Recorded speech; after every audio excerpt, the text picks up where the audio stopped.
Dahil mababaw lang ang tulog ko, bumangon na ako ng 4:30 ng umaga. Naalala ko na dito pala natulog si Tito Marshall sa kwarto namin ni Mira at kasama niya si Mira buong gabi. Pero nakasalubong ko naman si Tito Marshall na katatapos lang maligo galing banyo. Tinanguan lamang niya ako. Tumuloy na siya sa kwarto nila, pumasok na rin ako sa kwarto namin ni Mira. Nadatnan ko na masarap pa ang tulog ni Mira. Tumabi ako sa kanya at bigla niya ako niyakap. Naramdaman ko ang tunay na pagmamahal ni Mira sa akin, Kuya Roms. Kaya mahigpit ko rin siyang niyakap. Napanatag ang aking sarili, Kuya. Kaagad ay dinalaw uli ako ng antok hanggang sa makatulog ako.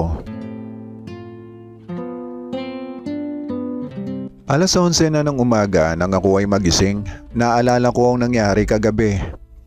Hindi kaagad ako tumayo mula sa higaan ko. Wala na si Mira sa tabi ko. Marahil ay maaga siya bumangon. May pagsisisi sa aking isipan kung bakit ko ito hinayaang mangyari. Pero ewan ko ba, sa kabilang banda ay tila nagustuhan ko naman yon. Matapos ko idigpit ang aking pinaghigaan ay tumayo na ako para hanapin si Mira. Nakita ko ang nag-aalmusal sila ni Mama Gretchen. "Babe, magkape ka na. Eto at may pandesal." Usal ni Mira na sabay tumayo at kumuha ng baso para ipagtimpla ko ng kape. "Si Tito Marshall, ma?" Tanong ko kay Mama Gretchen na tinabihan ko sa upuan. "Maaga umalis, may pasok pa kasi yon sa poultry. Kailangan maaga siya para makapag-deliver sa palengke." Sagot naman ni Mama Gretchen. Nakikiramdam lamang ako pero tila ba normal naman ang kinikilos ni na Mama at ni Mira. Iniisip ko ang nangyari kagabi. Normal na lang ba talaga yon? Nakakabagot ang araw sa lugar nila Mama Gretchen. Napakatahimik ng paligid. Kaya tinulungan ko na si Mira na maglinis sa bahay pati na rin sa palibot. Kinahaponan, tila ba nasabik ako sa pagbalik ni Tito Marshall mula sa trabaho. Umaasa ako na sana ay may dala siya ng alak at gamot. Nagustuhan ko ang epekto nun sa akin, Kuya Roms. Hanggang dumating na si Tito Marshall, nakikiramdam pa rin ako. Kaya nag-aabala-abalahan ako pero mukhang wala naman siyang bitbit na alak at siya lamang, wala si Manuel. Kaya hindi ko napigilang magtanong kay Tito Marshall. "Tito, asan si Manuel? Hindi mo ata kasama." Gusto daw niyang magpahinga muna sa alak." "Ganun ho ba? Tayo na lang dalawa mag-inom. Ako na bibili ng alak." Salita ko. "Gusto ko rin muna magpahinga ngayon, Rino. Bukas na lang tayo mag-inom o sa makalawa na." Salita ni Tito Marshall. Okay lang din kasi para makatabi ko naman si Mira. Muli ako binulungan ni Tito Marshall. "Gusto mo ba yung gamot?" "Oo naman, Tito, gusto ko ang tama nun." Sugot ko kay Tito Marshall. Sabay na binulungan niya ako. "Magbigay ka na sa akin ng pera ngayon para bukas may dala si Manuel." Kaagad nga akong kumuha ng pera at iniabot kay Tito Marshall. Habang naghahapunan kaming apat ay normal naman ang ikinikilos naming lahat, lalo na si Tito Marshall. Siguro nga ay malaki talaga ang epekto ng paghigop namin ng usok. Sa higaan, katabi ko si Mira, pinakikiramdaman ko siya kung meron ba siyang sasabihin sa akin. Pero normal naman ang kilos niya, mukhang wala namang mali sa kanya. Kinabukasan ng hapon ay dumating si Tito Marshall mula sa trabaho. May bitbit na alak at kasunod niya si Manuel. Lihim akong natuwa. Sina Mama Gretchen at Mira naman ay wala namang kibo. Para bang sasabay na lamang sa agos sa mangyayari pagkatapos naming mag-inom nila Tito Marshall at Manuel. Pagkatapos namin kumain ay nagsimula na kaming magtagay. 2 litro din ng bitbit nila Tito Marshall. Medyo nagugustuhan ko na ang lasa ng alak. Lalo pa nga at masarap ang kwentuhan namin. Si Mira naman ay pumasok na sa kwarto namin para magpahinga. Hindi na niya ako inawat pa sa pag-inom ng alak. Si Mama Gretchen naman ay nakaligo na rin at pumasok na rin sa kwarto nila. Rino, dito ka na lamang magtrabaho sa pinapasukan namin. Nangangailangan yung boss namin ng dagdag na tao sa poultry. Oo nga pala, napag-isip-isip ko, baka maubos ang perang dala ko. Hanggang ngayon, hindi ko pa alam kung anong negosyo ang itatayo ko. Ano nga kaya kung magtrabaho na muna ako? Sige ho tito, at nang hindi naman masayang yung mga araw ko na walang kita. Di nagtagal naubos na rin ang isang bote ng alak. Nagsimula nang mag-ayos ni Manuel ng aming gamot. Matapos niya ayusin lahat, ay nagsimula na kaming tatlo hanggang sa maubos.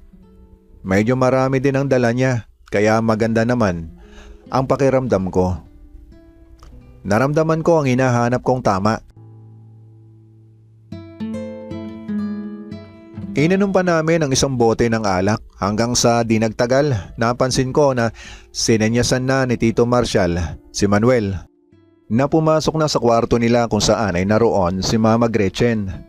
Nang mapatingin naman ako kay Tito dahil nakaramdam na ako ng kakaiba. Sumunod ka na kay Manuel, Rino, kung gusto mo. Salita ni Tito Marshall. Tumayo ako at pumasok na sa kwarto ni Mama Gretchen. Nagsisimula na si Manuel sa kanya. Halika Rino, sumabay ka na. Salita ni Mama Gretchen na nakangiti. Nanginig ang mga tuhod ko sa nakita ko. Kaba na may halong excitement.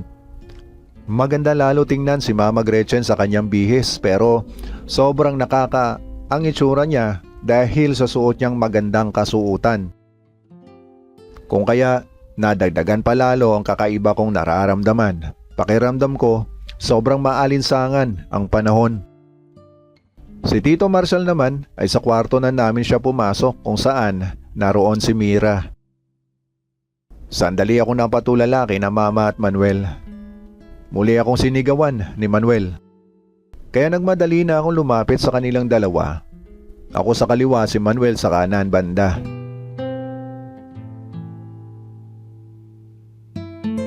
Ako, si Mama Gretchen at si Manuel ay nagsalo sa masarap na hapunan. Maligayang maligaya si Mama. Sa bandang huling tagpo ay nagtagumpay kaming tatlo na maabot ang dapat na maabot. Pagkatapos namin ni Manuel ay kaagad naman siyang umalis para makauwi na. Nakahiga na lang ako sa tabi ni Mama. Dito ay seryoso akong kinausap ni Mama. Rino, nakikiusap ako sa iyo, ilayo mo na si Mira sa pamamahay na ito. Lumayo na kayong dalawa dito. Wala kayong magandang kinabukasan dito sa lugar na to. Huwag niyo na akong alalahanin. Huwag ka na magtrabaho sa poultry, nakikiusap ako Rino. Iligtas mo si Mira. Hindi kayo nararapat sa lugar na ito. Napaisip ako sa mga sinabi ni Mama Gretchen. Marahil ay tama sinasabi niya dahil mismong siya na ang kumausap sa akin ng masinsinan. Kinabukasan ay naging normal na naman ang lahat. Niyaya ko ni Tito Marshall na sumama sa kanya sa poultry para makilala ko daw ang kanyang amo. Nagdahilan na lang ako na hindi pa ako handa na magtrabaho, na mas gusto kong magbakasyon muna, magpahinga. Hindi ko maintindihan ang sarili ko, Kuya Roms. Hinahanap-hanap ko ang bisyo na yon. Habang tumatagal, ay madalas at nagiging normal na lamang sa aming lahat ang ganitong pangyayari. Pero may mga pagkakataon din na naiisip ko na hindi na rin maganda ang ginagawa namin. Tinatanong ko rin ang aking sarili kung bakit ko hinahayaan si Mira kay Tito Marshall. Dala marahil ng epekto ng gamot ay para bang hindi ko nakikita ang masama. Nabulag ako ng makamundong gawain na yon. Gusto ko na makalaya sa ganitong klase ng buhay, Kuya Roms. Pero pakiramdam ko, hindi ko kaya. Mahirap makalabas sa ganitong buhay. Hinahanap-hanap ko na kasi ang gamot. Hanggang isang beses pinabili ako ni Tito Marshall ng gamot. Puntahan ko lang daw si Manuel sa kabilang ibayo. Pagtawid lang ng pilapil ang bahay nila sa may kubo na nasa ilalim ng malaking puno ng akasya at mangga. Sa kagustuhan ko nga muling makatikim ng gamot ay nagpunta ako sa sinasabing kubo ni Manuel. Hindi naman ako nahirapan na mahanap ang kubo ni Manuel dahil nag-iisa lamang ito sa bukid na kung sa malayo ay hindi ito makikita dahil natatakpan ito ng mga puno at matataas na mga talahib. Pero nagulat ako nang ang sinasabing kubo ni Manuel ay mayroon pala itong sekreto sa loob. Mayroon itong magandang kwarto. Kaagad na sinalubong ako ni Manuel. "O Rino, ano ang sa atin?" "Pinapunta ako dito ni Tito Marshall para bumili." Sagot ko naman kay Manuel. "Magkano kukunin mo, Rino?" Saad ni Manuel sa akin. 1.5 Manuel. Sagot ko naman. Maya-maya ay may dalawang magagandang babae ang lumabas at nagpakita sa akin.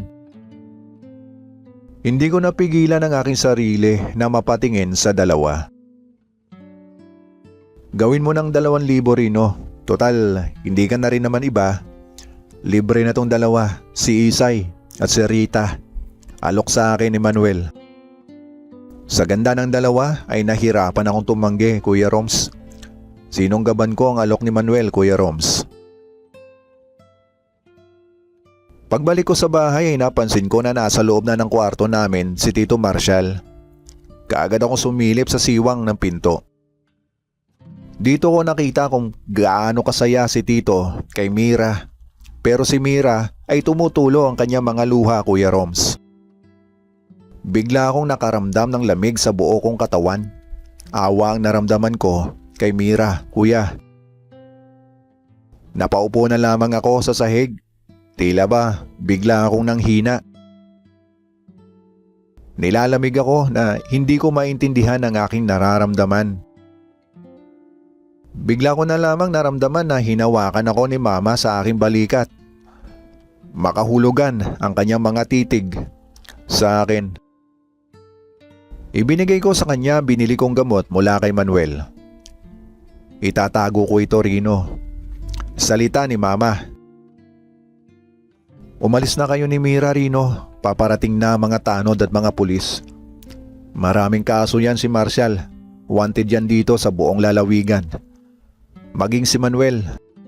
Pati ang sinasabi nilang poultry ay doon ginagawa mga gamot." Salita ni Mama sa akin. Kaagad na bumalik si Mama sa kanyang kwarto, bit-bit ang gamot na nabili ko. Para akong binuhusan ng nagyayelong tubig sa buo kong katawan. Bigla na lamang akong natauhan. Dito nga ay nakapag-isip-isip na ako na hanggat nandito kami sa poder ni Mama Gretchen at ni Tito Marshall ay hindi kami makakalaya mula sa kadiliman. Kaya buo na ang desisyon ko. Nang mapansin ko na tapos na si Tito Marshall ay kaagad akong nagkunwari na ayos lang ang lahat.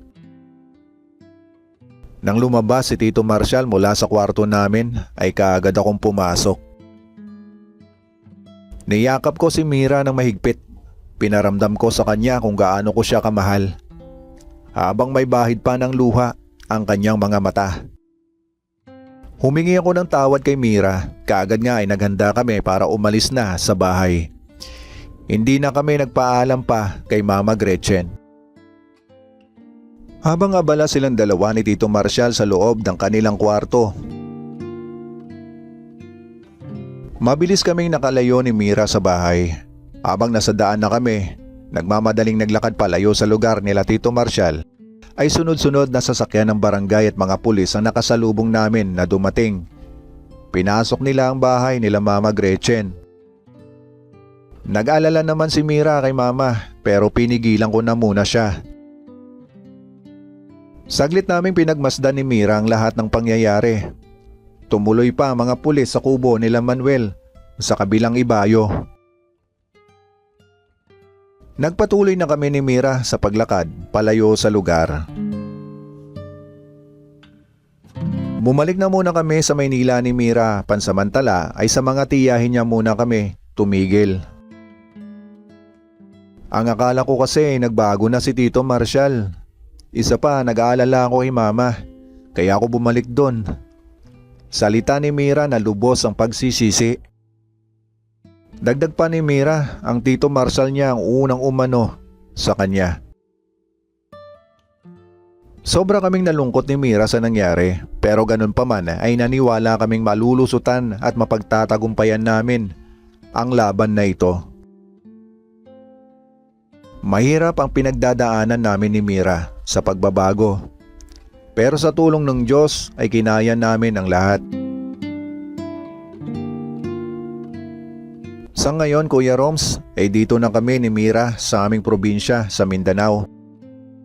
Simple lamang ang buhay namin ni Mira, pero masaya naman kami. Nagkaroon na rin kami ng 2 anak.